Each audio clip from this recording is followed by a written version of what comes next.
আসসালামু আলাইকুম সুপ্রিয় দর্শক। টাঙ্কি অটো করতে কি কি ডিভাইস প্রয়োজন দেন?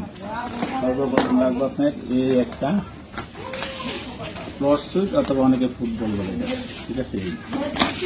আর লাগবে একটা ম্যাগনেটিক কন্ট্যাক্ট, ঠিক আছে। টাঙ্কি পানি উঠাইতে গিয়া আবার হইলে পরে সাথে সাথে বন্ধ হয়ে যাবে, টাঙ্কি খালি হইলে চালু হয়ে যাবে।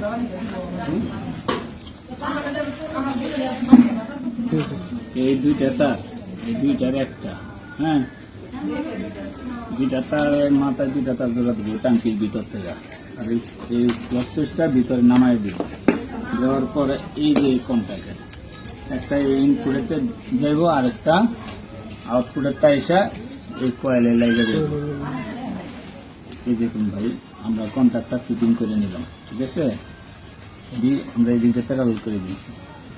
এই যে দুইটা তার দেখতেছেন, একটা যে আমরা যে মেইন লাইনেতে ইনপুট করছি ফেজ, এই ফেজেতে ডাইরেক্ট চলে যাবো আমার এই ফুটবলে, এই ক্লচ সুইচে চলে যাবো। ক্লচ সুইচ যখন এইভাবে করে থাকবো তোর মোটরে কালেকশন দিতে হবে, এরকম সোজা হয়ে যাবে, তখন আবার কয়েলে কালেকশন করবো। কয়েলে কালেকশন পাওয়ার মাত্র আমার কন্ট্যাক্ট ধরে যাবে, আর কন্ট্যাক্ট ধরে গেলে